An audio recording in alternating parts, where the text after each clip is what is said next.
Hi everyone, welcome to the tutorial for multiplication representations. Multiplication is one of the most important math concepts in third grade.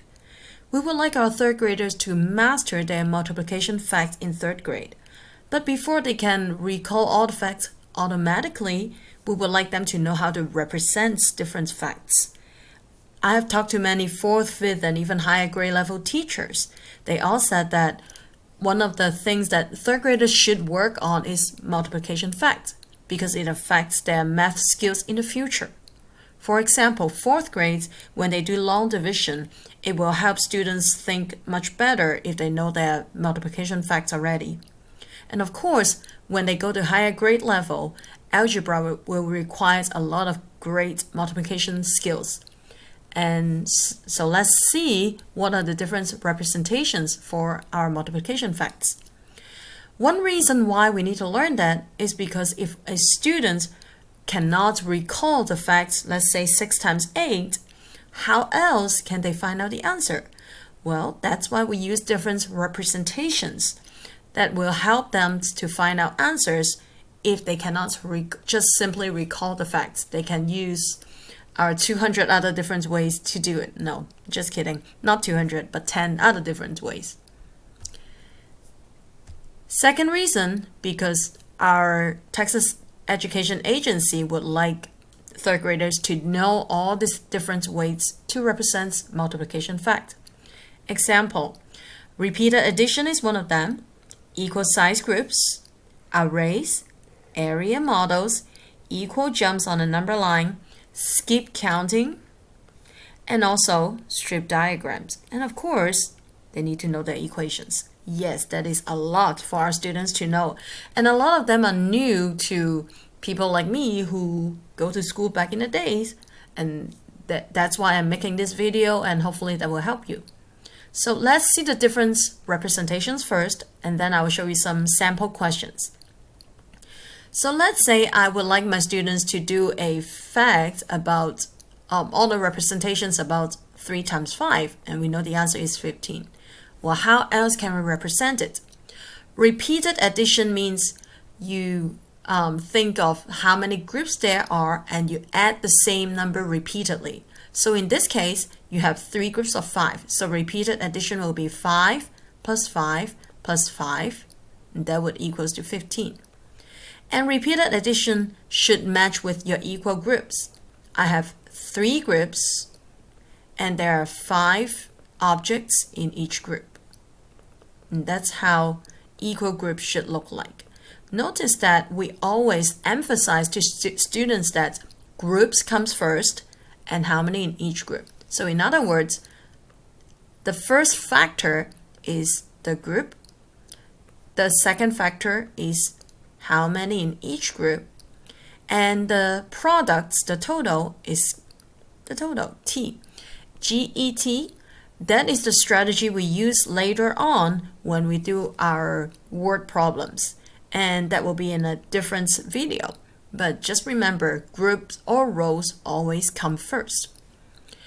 Number line, we always start with 0. In this case, we have 3 groups of 5, so we're going to skip 1, 2, 3. 3 times because there are 3 groups. Each time we skip 5 numbers. 0 plus 5 equals 5. 5 plus 5 equals 10. And 10 plus 5 equals 15. And that is how equal jumps on a number line look like. If the students understand addition on a number line, this should not be a problem for them. Skip counting. Students are pretty good at skip counting by 5, and of course we need to skip count by other number, but it simply means we have 3 groups, 3 numbers here, and we skip count 5, 10, 15. That's how skip counting look like. Array and our area model are new, but we went over it in class last week. Array simply means putting things in rows and columns. So in this case, we should have 3 rows, and each row should have 5 objects in it. For array, students can use any object to draw it. They can do circles, they can draw X's, they can draw dots. And that's array. Area model is a specific kind of array. Basically, it's squares that are all connected together. So it looks similar to array, but it's just with squares. So we're going to draw 5 boxes in each row, and there are 3 rows in all. And once again, the fact is 3 times 5, so this should be 3 rows of 5, 3 rows of 5. If a student switch them and make them into 5 rows, make them into a picture like this, this fact is actually 5 rows of 3, and that will not be the correct answer that we are looking for. It matters when we start talking about word problems, and I know it is confusing for some students, but that's what we emphasize on, is groups comes first. For words, students need to know that 15 is 3 times as much as 5. Strip diagram. It's kind of like the addition one. I always put the parts on top. Sometimes questions will switch the other way. It doesn't matter. The biggest box is the total. The smaller boxes are the parts. So in this case, we have 3 parts because we have 3 groups. 1, 2, 3, 3 groups, and each one should have 5 in it. Make sure your student doesn't write 5, 10, 15 in it. That is a mistake. We're adding up these 3 parts together in order to get the total, the whole picture. And 5 plus 5 plus 5, that's why the answer should be 15. And that's how the strip diagram would look like. These two have a big name, but it is not as complicated as students think. Commutative property simply just means you switch the 2 factors around. So instead of 3 times 5, 5 times 3 also equals to 15. And that's it. You just swap the 2 numbers. That's called commutative property.